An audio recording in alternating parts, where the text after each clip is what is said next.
The sprinter isn't sprinting in the gym, basically, unless he has a track next to the gym, but isn't really, he's lifting weights. And I'm not against lifting weights. I'm not against getting stronger. You just mentioned the 1.5 times your body weight. Mm-hmm. So where does this number come from? Take a good deep look where this number come from. Those numbers are made out of, well, basically nothing. Nowhere. These numbers pop up here. In order to do drop jumps, you have to squat twice your body weight. Who come up with it twice your body weight? Who invented this? I have no idea. I traced it back, and yeah, it's just a number that somebody threw in the air. Oh yeah, twice your body weight in squats. Is he meaning half squats or quarter squats or full squats? What's the meaning of that? Nobody could tell me. That was world-renowned educator, consultant, and speed coach Henk Kraaijenhof speaking on purported strength-to-body weight ratios in preparation or as a prerequisite for plyometric work, and if it actually came from somewhere substantial. You are listening to the Just Fly Performance Podcast.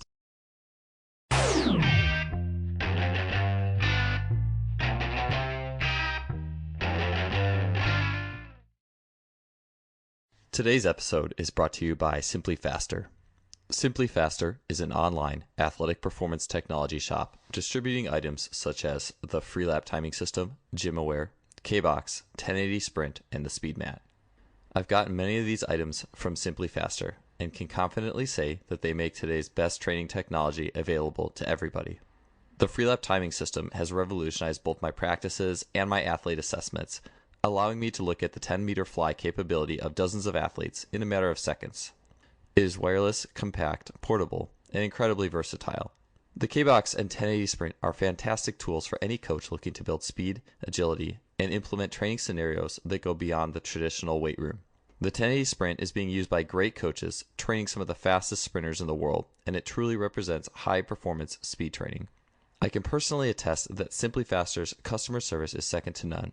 Christopher at Simply Faster responds quickly to queries, and anyone who makes a purchase from Simply Faster is in good hands.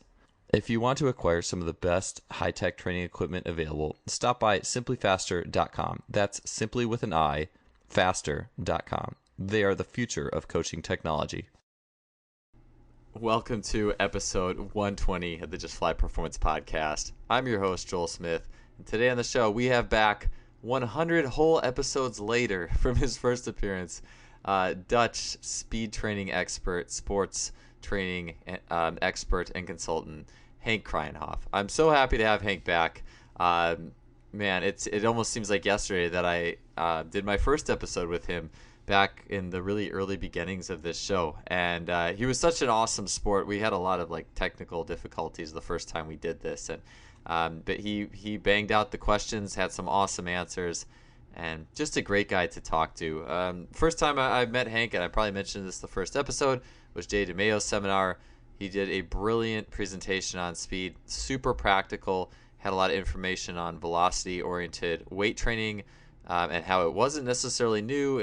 It's been coming up through the 80s and has been something that's been around for a while. And again, that's another thing I really enjoy about talking with Henk is he's come up alongside these brilliant and famous sports scientists who have been putting these things into practice for years.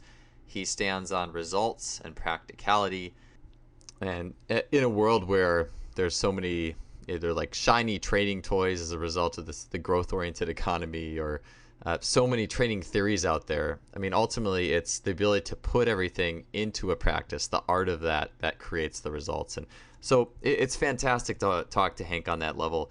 Today's show is fairly simple and straightforward and incredibly useful for any coach or athlete. We're going to cover the basic ideas of training transfer to athletic speed, what things transfer, what changes when you get in the weight room, velocity-based training, how did it originate, and how is it being used over 25 years ago? How do we look at that for improving sprint power?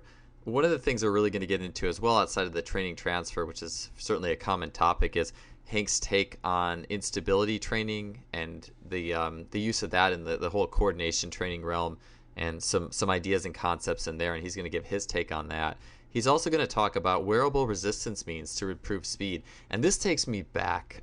He's going to talk a little bit about something called Lila now. If Stephen Jones, cricket coach, big fan of it.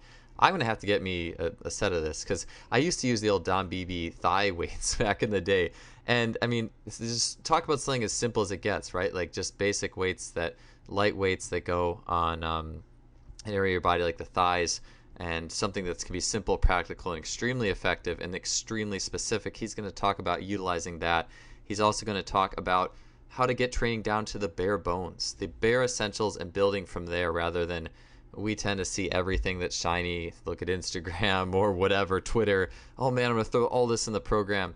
Hank's had some tremendous success just doing pretty much specific training only in track and field athletes, or running only, no plyos, no weights in particular cases, and he's going to talk about that and what we can learn from that. Finally, he is going to go into Katsu or occlusion training in not only like a rehab type setting, which I think most of the research is in, but also applied performance settings, as well as ideas for maybe like what you could do if you were in a very little space and had to improve your aerobic and lactate tolerance abilities if you had to do like a 200 or 400 meter race. Well, 400 more than 200, I'd say. But anyways, you get my point. Anyways, this is a great quick show, and it's always awesome to have Henk on. So enjoy episode 120 with Henk Kraaijenhof. Let's get on to it. Henk, welcome to the show. Thanks for being here today. You're welcome. It's my pleasure. Hey, well, it's wonderful to have you back. You're a coach and student of sports science that I've respected so much throughout the years, and just been reading some stuff on your blog lately that's really got me thinking and interested, as well as just things going on in the world of sports science and sport training. One of the things I wanted to get into today was a little bit on training transfer, which is certainly a big word. We see a lot of interesting methods and ideas of things that will hopefully transfer to a skill in either a predictable or unpredictable environment. And just in general, so just in looking at something, if something's going to transfer to my sport, and maybe starting with something as simple as like the 100-meter dash, what are some things to look at when it comes to if an exercise will transfer to what you are trying to accomplish? Yeah. Well, basically what you're trying to accomplish is running a faster 100 meters. So first of all, what you have to do is to look at the demands of the 100 meters and know the movement pattern of the 100 meters. And basically, it's the most simple sports there is. There's only 3 rules. But 100 meters is as fast as you can. That's number 1. Number 2, it's unilateral.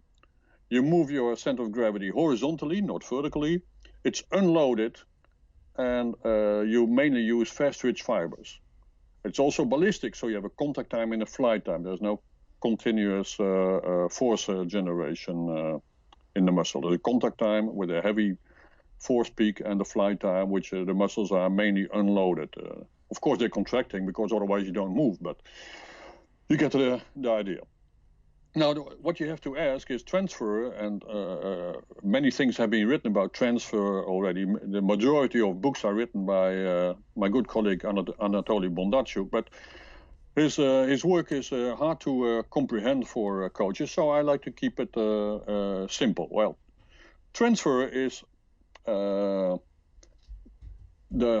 assumption, the hope, or maybe the knowledge or the experience that somehow the exercise you're executing right now or your athletes are executing will translate into a better performance, will help to run faster in a month from now, in a week from now, or in a couple of months from now.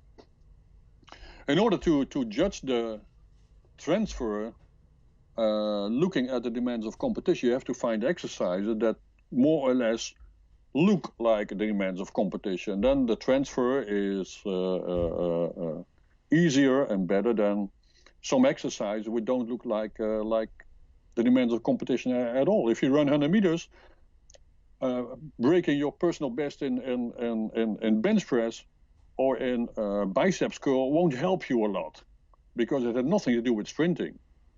Now, a step closer is doing full squats with, for instance, 400 pounds.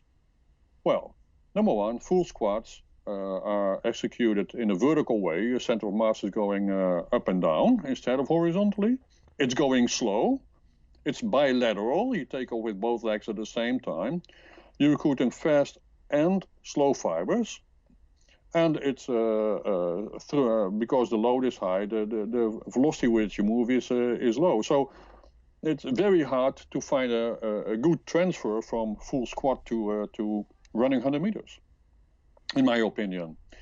So whereas many coaches start to do exercises just because the exercise exists and because they can, I'll come for the other end and try to cut out exercises that have no transfer or at least do not contribute to a better performance. And this is because the training load in modern athletes and modern sports is very high, and any exercise that you're not sure of that they will help your athletes to run faster in the future, well, cut it out, and replace them by exercise that you do know that they will contribute to a better performance. So that's basically the core of my concept. Yeah, I do think it reminds me of a study too where that kind of indicates as long as your squat is your basic body strength is of a decent enough level, like not even super strong, but a 1.5 times body weight, that the half and the quarter squats are really a better way to go in terms of getting some sort of transfer beyond, and then obviously let alone the velocity aspect of the equation. I know you've talked a little bit too about that, like if you like velocity drops and how much to let how much could we, if we were doing resistance training, how much should we let a set drop off, how many percentage points, what are some guidelines there in terms of looking at velocity and sporting skills? Well, in the end of the 1980s, beginning of the 1990s, we developed a concept here called power training. Now, power training was always confused with strength training. Oh, you do power training, strength training, well, it's all the same. Well, it's not the same. And now it makes a kind of a comeback in the US called velocity-based training, which for me is already 30 years ago. That we really developed this concept with coaches and with sports scientists to look at the optimal load to increase strength, yeah, absolutely, to increase power and to increase explosive strength.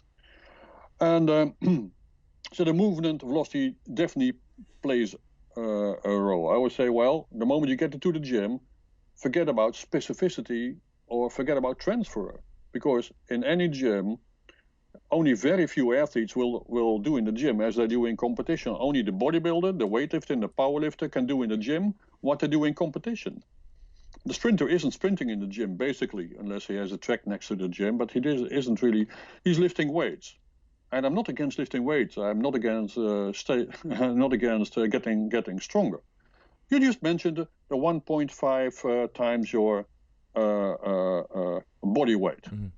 So where does this number come from? Take a good deep look where this number come from. Those numbers are made out of, well, basically nothing. Nowhere. These numbers pop up here. In order to do drop jumps, you have to squat twice your body weight. Who come up with it twice your body weight? Who invented this? I have no idea. I traced it back, and yeah, it's just a number that somebody threw in the air. Oh yeah, twice your body weight in squats. Is he meaning half squats or quarter squats or full squats? What's the meaning of that? Nobody could tell me. So forget about those so-called guidelines, would have no basis or whatsoever. Yeah, I feel like with the drop jumps and the depth jumps especially, and I think the way I've put it together in my mind, at least for saying, okay, like, is your baseline level of strength, whatever that means, right? There's a lot of forms of it, good enough. I kind of look at it as the ability to produce adequate muscular tension, and there's a little bit more tension in a full range of movement, but someone with long femurs or short femurs, or like the people who are built to do depth jumps and hurdle hops well, probably will never get to a double body weight true deep squat, because I mean, in many cases, because it's just something they're not really meant to do. They're probably better geared towards. That caused me a lot of grief, because I always felt like I was too weak for so many years because I kept reading that. Absolutely. Look at the challenging thing. How much can a cat squat or a kangaroo? How many times is body weight? And they're jumping 8 meters far. It's 25 feet without lifting twice its body weight in squats. So yes, if you're designed for plyometrics, do it. And some people are just not designed for plyometrics, no matter how strong they become, because their body is not designed for that. That's unfortunately a fact of life. Yeah, it is almost like you wonder if there's like a little bit of where that number came from. Because right, where did it come from, right? Was it, I don't think it came from like true laboratory studies or even like, I guess you could even say whatever the Soviets were doing. I doubt.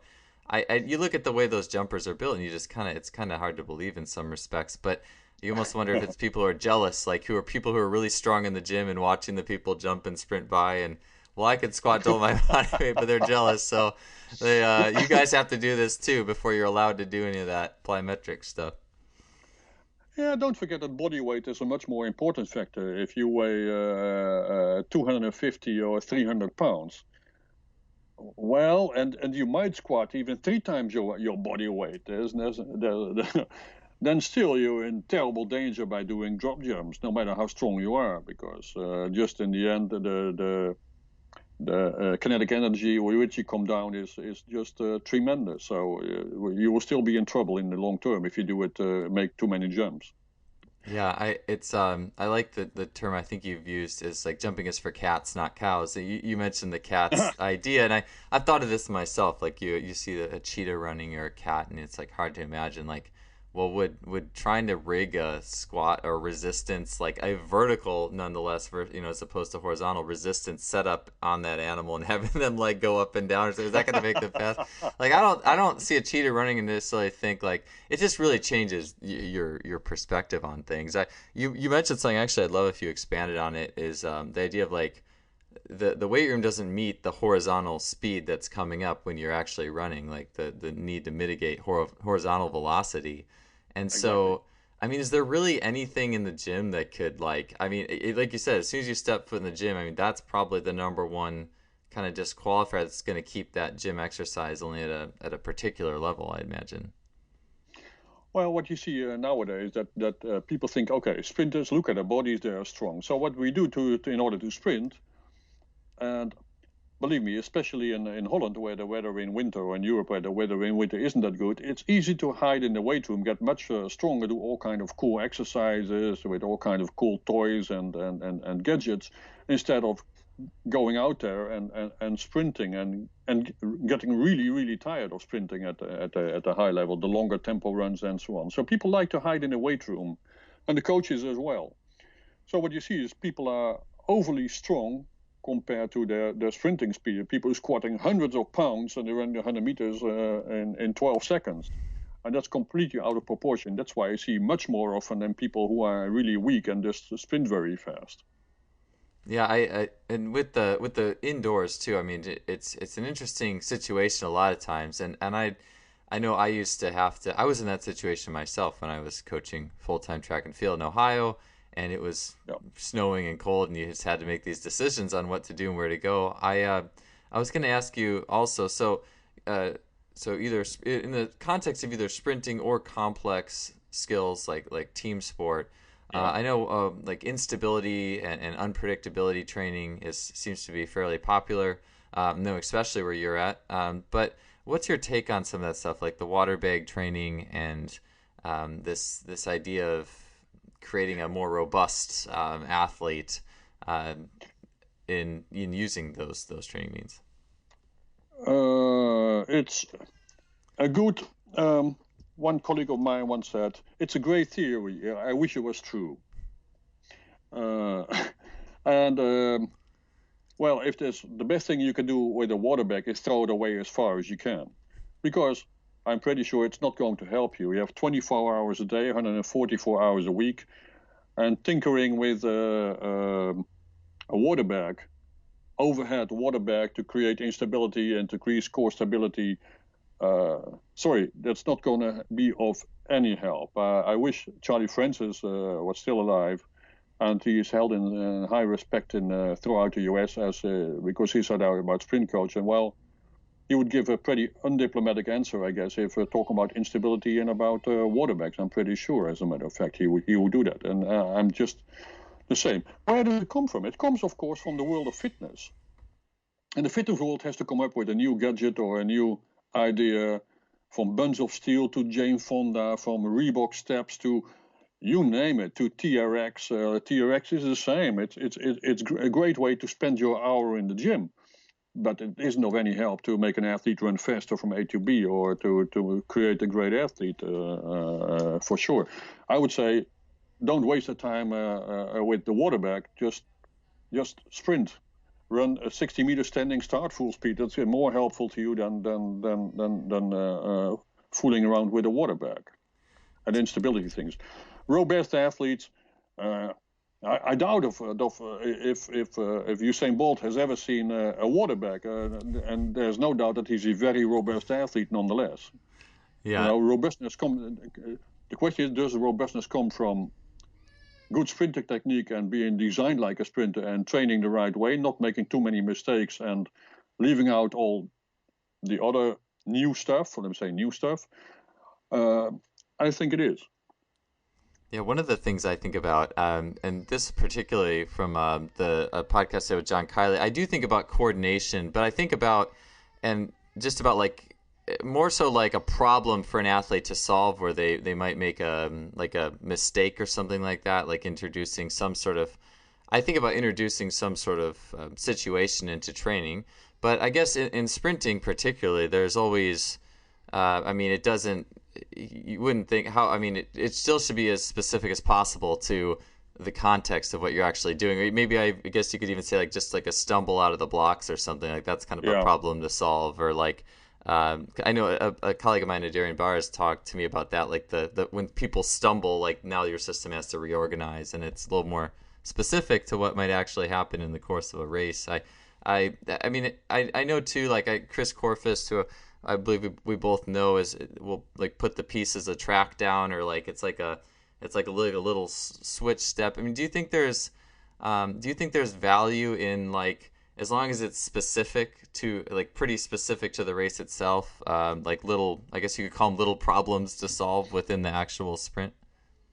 Well, basically, how to prevent problems to happen, as a matter of fact. I only saw one athlete once, or my athletes, stumble from the blocks. It was at the World Championships in the finals, when Nelly Koeman became world champion, and she was taking off so vigorously from the blocks like never before.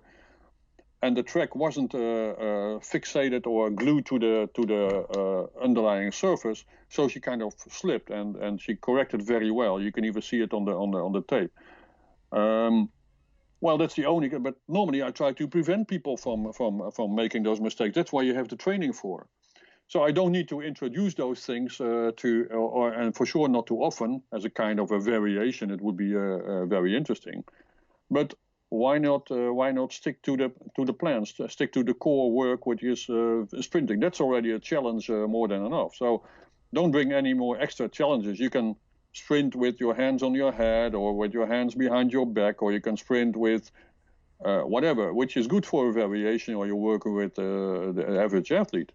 But does it really do anything substantial, anything relevant and significant to running faster? Well, there's one way to find out. Just do it all the time and nothing else.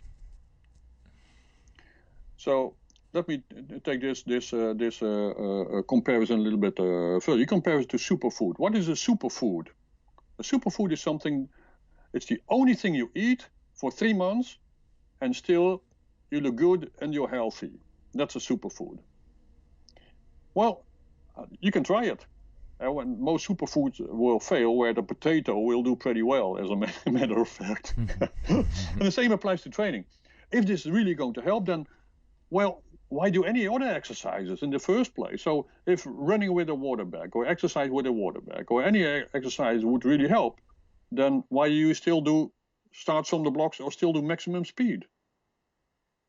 So you have to find that these exercises have to be in somehow superior to the normal exercise that you always do. And I know they're kind of boring, and I know we can call it old school, but this is the thing of the old school. Until Usain Bolt, or even with Usain Bolt, people run 9:58 with old school. Look at Usain Bolt, he's running old school. So if any exercise or exercise or concept is having a superior impact on the performance of athletes, I would be the first one to apply and to try. But unfortunately, I tried many things and many promises, but they were never fulfilled. This is the golden exercise or the cool exercise. You need to do this. This is going to be an extra dimension to your training. And unfortunately, until now, nothing happened. You're listening to the Just Fly Performance Podcast, brought to you by Simply Faster.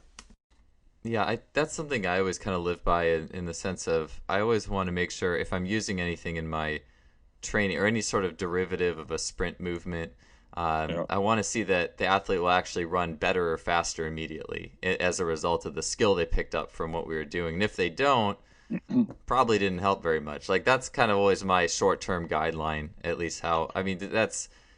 I would imagine, like, because like you said, if it really helps, like you should see the impact, like you should see the motor transference of what you're doing. Yeah, exactly. So even if you close your eyes a little bit, it should look like sprinting. Well, of course, sprinting is not the only thing. Of course, we lift weights, we do power training, we do frequency exercise, we do plyometrics, of course, but never to the extent it will take the place of real sprinting. There's only one way to run fast. It's basically running fast, and then you do some other things what might help to run fast, and then there's another, let me say, circle of exercise around which might help, and there's a circle around of absolutely useless crap which doesn't help anyone to run faster. And that circle is getting bigger and getting closer to sprint training. You see all kinds of really cool exercises, very creative people which say, hey, I invented this new exercises or this new toy. But in the end, you should really be critical and have a critical question yourself.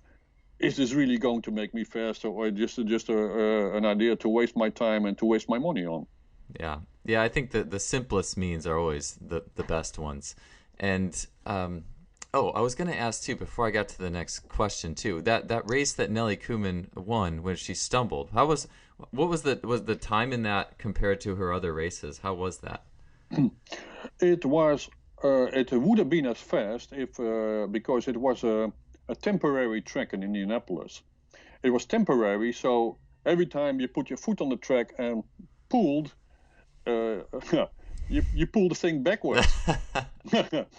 So she ran 7:06, and her world record was the year before 7:00 at a little bit of altitude.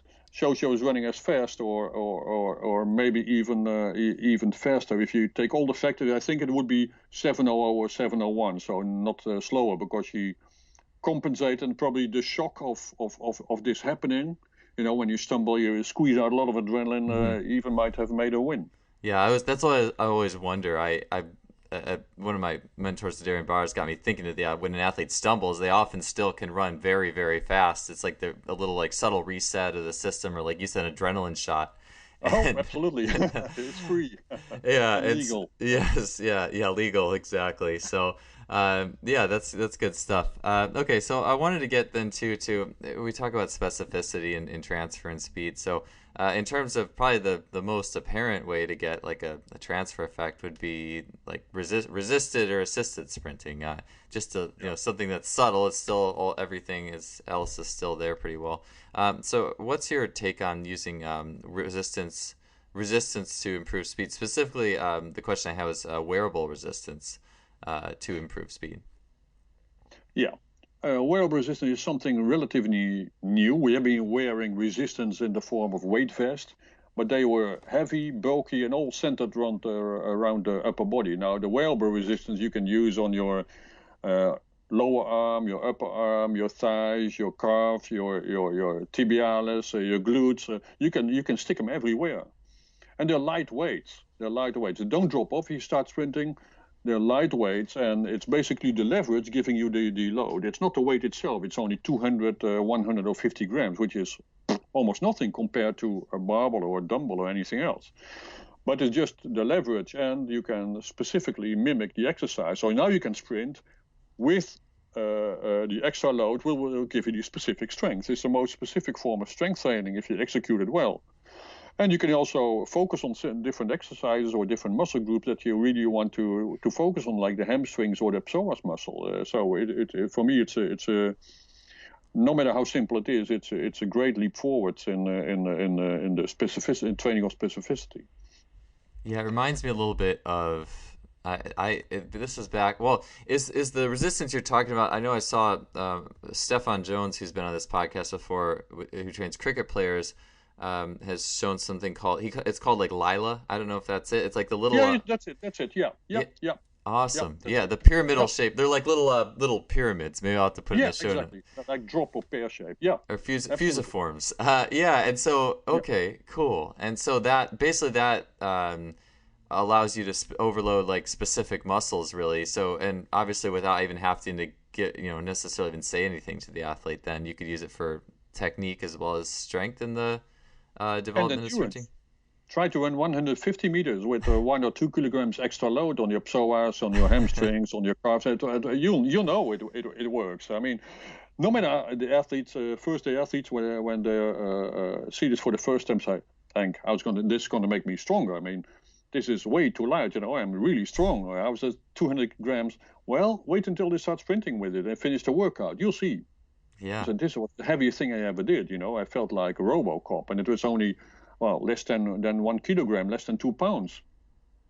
So that's interesting. And as a matter of fact, what I did immediately is test with EMG to see and do measurements in all kinds of exercises, but mainly in sprinting, to see, does it really work? Does it really change something? And is it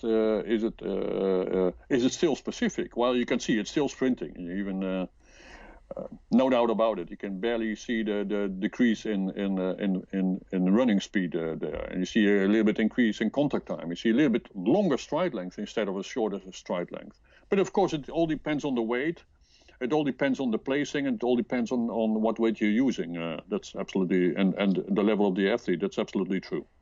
Cool. Now you think you can, between you and Stefan, I think you guys convinced me. So it actually reminds me. Well, that's cool that you said it increases the stride length, because I could see, like, if you have more weight, obviously at the point outside of the fulcrum, you're going to swing. Then there's a little bit more force behind that knee swinging forward, which is crazy. But then the ground contact time. Well, think about it. In former days, the original Greek long jumpers, I mean, the classic Greek Olympic Games had the long jump with the weights, 2 big rocks in their hands. And with the rocks, they jumped faster, they jumped further than without the rocks. Oh, yeah. Yeah. So that's just an example that the extra weight might improve performance instead of decrease performance. Yeah, like the halters, I think they were called. Yeah, exactly. That's awesome. Because actually the next episode, it will have gone before this one goes. But David Weck with he's got those little pulsars or hand weights, but they're like 8 ounces, and they shake, and people run faster with them in their hands than without them, just because it's like this feedback as to what the arms are doing. And I was like, what if you had those on your hands and then put the little like lilas on your legs? It'd just be an interesting. Of course, your ground contact time may still be longer. It's still not the exact same thing, but it's just interesting what those little subtle, simple, not overly complicated manipulations to actual sprint movement can do. Yeah, well, of course, there have been wearable weighted resistance or specific resistance before, like heavy tennis rackets or heavy bats, and so on, swing with two bats. But don't forget that's putting the things on the extreme periphery of the movement, and not throughout the movement itself. Because the movement is more like the arm or the leg. Look at it; it's like a whip with a big handle, and it gets faster and needing less force all the way to the end. Think about javelin throwing. It starts with the legs, and then the trunk, and then the shoulder, and then the upper arm, the lower arm, and then the wrist, and then the hand, and in the end the fingers. So it's basically like a whip. Now, when you put heavy load on the end of the whip in your hands only, then it distorts the order of movement. It distorts everything. So now you can put let's say the 200 grams on your trunk, the 100 grams up your upper arm, and the 50 grams on your lower arm. So this is interesting. Yeah, I think it's a very valuable tool. Yeah. No, it's I could definitely see too with like the Lila, if you were to put it on your like the end of your foot, that would be pretty brutal. Like, it would be in terms of where that extremity that extremity force coming through, especially too where there's a little less potential rotation there. Yeah, And exactly. where the arms can spin and pronate and supinate a little quicker. But the no, totally, because I was thinking about that. I was like, well, you could put it on your calves, but that would be pretty gnarly because the force on the hamstring as it is what 10 times in the swing through anyways, and now you're putting, like you were saying, even a little teeny light weight can compound itself. Absolutely, absolutely. So this is something that is hard to see, but the athlete can feel it, and you have to develop an eye for it, or what is good. It is a little tinkering, and most coaches won't like it. I'm pretty sure. Number one, they want to put on more weights and more weights, like the athlete really looks like RoboCop. That's one trend I can already predict. And the second one is that they throw it away because they don't know when to put it. There's no protocol for it, because the protocol depends on the athlete, the level, your target, what you want to accomplish. How you want to put it, how many. It depends on what you want to accomplish, everything. So then things become easy. But most coaches set protocols, tell them what to do exactly, and then they are able to follow it, but not think for themselves in a creative way. Yeah, no, I love how you said that, the trend, because as soon as you introduce something, like I look at like the Lila, it's like, oh, this is fun. It's like, and then all of a sudden it could be a kid in a candy store, right? Like everything, it's like just put it everywhere. Absolutely. And then, it's better take a weight vest, or you call this old-fashioned the knights from the Middle Ages, those steel harnesses, where they tung tung tung, like more like indeed more like RoboCop, something like that. Yeah. Yeah. Well, that's good. It's funny actually. I remember. So I had this training tool, and it's funny because this died out, right? Like it just shows. I think that I don't know why it did. It was a football player named Don Beebe who ran like a really fast 40 yards back. It was like 15 years ago. Actually, more. Yeah. Shoot, probably 20. And it was called like the power trim, and it was thigh weights, and they were held on. You wore a belt, and then there was little stirrups, and the weights went on your thighs, and they were just like between 1 and 2 or 3 pounds. And absolutely, yeah. It has been around, but it wasn't really feasible, because those things were flying all over the place when you started running with it. You have to fixate them with tape or with rubber bands, and then you couldn't place them, and of course your thigh is bigger than around your knee, so they really fell down and everything. It was bothersome, and this is just a perfect time for the perfect tool that I see. Yeah. It's the most specific form of training. Yeah. Yeah, because I used that and I liked it. Like I ran 40s in it, and I felt like, especially when I would take it off at the end, I was like, oh, this is great. This is way better than a weight vest. But I did notice there were times where the weights were like the way that those thigh weights were aligned was a little cumbersome. They would come off or whatever, and maybe that was part of the reason. But I always liked that. I was like, man, this is great, and I haven't seen it anymore. If you want to create elite athletes, especially in sprinting, throw away the water back and buy the wearable resistance stuff. Absolutely. Yeah. I always noticed. Yeah, and again, that was something too where it's like instant improvements. See, you run with it, then take it off, and you're probably going to feel the neural overload from what you just did. Whereas I don't. I mean, I've never used a water bag, so I don't know. But I could. I did. Yeah. Anyways, okay, so another question I wanted to ask you, this is probably very similar to the transfer really, but you had recently posted an example of a 400-meter runner's training program with basically, there were no weights, no plyos, it was all just running. It was either, it was tempo or speed or, there was nothing but sprinting.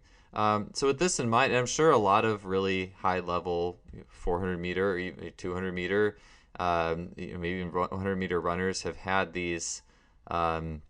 have had success like that. So it's like if that's the case, now when do we want to think about adding other stuff in? And if we're going to, what's a little process or thought with something like that? Interesting question, Joanne. Interesting. Well, first of all, this wasn't a voluntary choice. It was more or less forced by lack of time coming back from an injury. When I got this new athlete, he was injured, coming back, and there was no time to do anything else. Just stick to the primary exercises, and when there's time we could do something else, but there was no time, and I had to be a little bit careful with loading him. He never lifted weight, so You get a new athlete, he was running under 45 seconds, start lifting weights all of a sudden. When he come back from an injury, he never did it before, there is a kind of a risk there. He might improve, but he might not.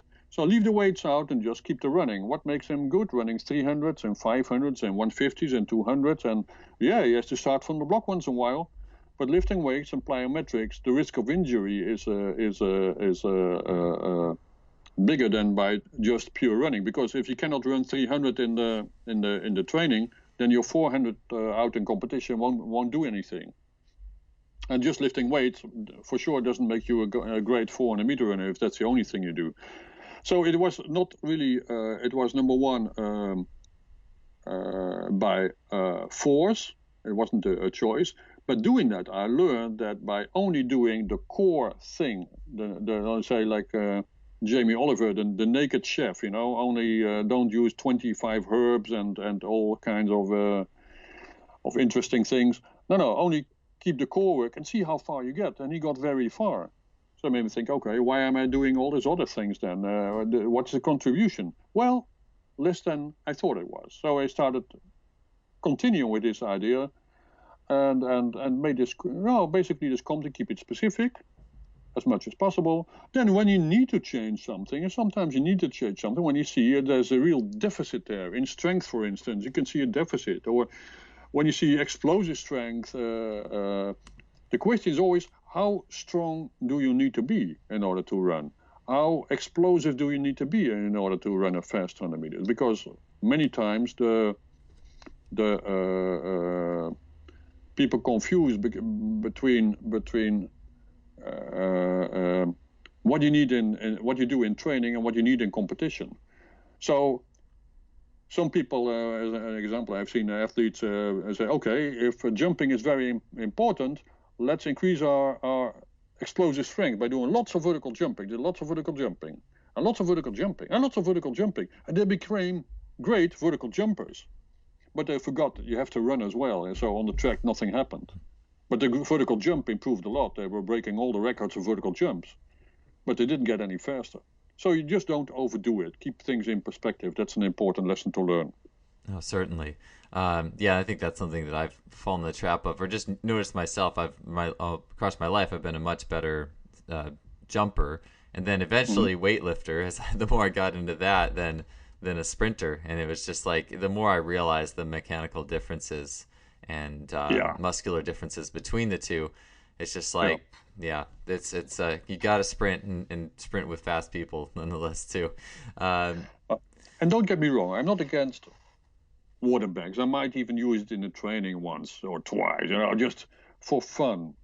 Just that the athlete has a hard day and he has the final exams at school or something, or had a fight with a partner or parents or something. Hey, let's do something else. Let's see the challenges out there and do something completely different.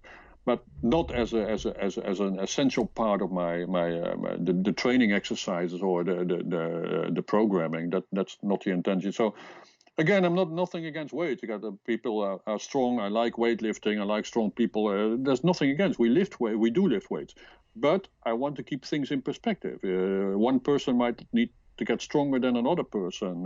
You have to look at the individual, not at your plan or your concept. You have to look at the individual needs of the athlete and the demands of competition. Yeah. And that's something that's often forgotten nowadays. Yeah, absolutely. Yeah, I mean, I certainly love strength training too, and I've kind of learned my lessons from when I have gotten carried away from it. But yeah, like you said, there's different levels that each individual athlete needs to get stronger, and I think that's always the important thing to remember. Last thing, and this probably has to do with strength training, so I'm excited to ask you this question, because again, this is one of those things just kind of like with the water bags a little bit, I haven't really used it a lot. I've used this one a little bit, actually. I'm not really sure exactly what to make of it. I'm sure there's a lot of potential upsides, but katsu training with the occlusion, so where you're tying a band around a limb and you're choking off the oxygen or the blood, and hopefully more fast twitch muscles will proliferate themselves. So what's your take on that? And it could be of use to athletes, because I think a lot of it's been in the rehab setting or something like that. Yeah, katsu has been invented in 1966 by a Japanese doctor, basically, and it found its way to sports, it found its way to elite sports. It's in the US as well, and I think it's a useful thing. If you sometimes I When more endurance oriented, I choose for katsu, doing drills with katsu, and then take them off, and then things get better because the blood flow, in a reactive way, the blood flow is improved to the muscles. So yeah, also for 2 and 400 meter runners, of course, that have to learn how to work under lack of oxygen or local hypoxia. I think it's a useful addition to training, just like the wearable resistance is. But you don't overdo it. Don't just and this is my problem with my colleagues as coaches. Well, they've seen cards and think, okay, now let's just wrap a strong band around my arms and my legs and my neck as well. Then why not? And then lift some weights, do some weightlifting with it, and stand on an unstable platform with it. They throw it all at it. So it's useful, absolutely. It's a great tool. It works. There's a lot of research about it, that it works and how it works. It increases growth hormone output and everything. But it's not the only thing that I would do. It's not the only thing that I would do. And only if you can handle the normal load well. If you can sprint, don't try to sprint with katsu. If you can sprint normally, decently, and you stumble over your own legs, please don't try any wearable resistance. The athlete has to have a decent level. And if you can't go any further and you're looking for something extra, then these things come into play. Don't play your trump cards in the beginning of the game, and these are some trump cards that you keep for athletes who have reached a certain level and can't go any further.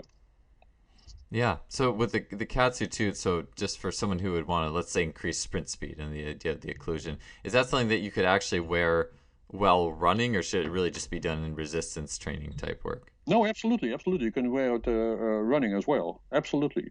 Yeah. Interesting. And then it might even increase recovery. You can use it in warming up. There's many ways to apply it. And also the running drills itself, high knees and the ABCs and everything, you can use it there as well. So the muscle learns how to work properly and to still coordinate with a low level of oxygen and with a higher level of lactic acid in it. And so the muscle will accordingly adapt to that. Sure. So yeah, so for cold winters in Holland, you could absolutely. do your mock drills with the katsu if you had to, if it was really too brutal outside. Yeah, absolutely. It will. A lot of katsu will be used this winter, and not by me. That's awesome. Yeah. Okay, well, that's all the questions I have for you, Henk. So, but thank you so much. It was always good talking to you. Love your expertise, and I'm gonna have to get a Lila now. So I appreciate it all, man. Good, do it, please. Okay.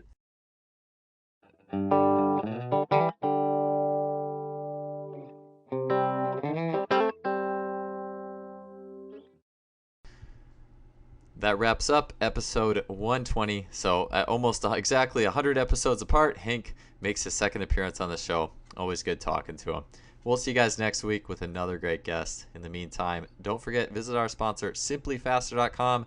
Great blog, great training tools. You will love their website. Also, job board and lots of other cool stuff. Finally, if you enjoyed the show, please don't hesitate. Leave us a rating or review, iTunes, Stitcher. I would totally appreciate it.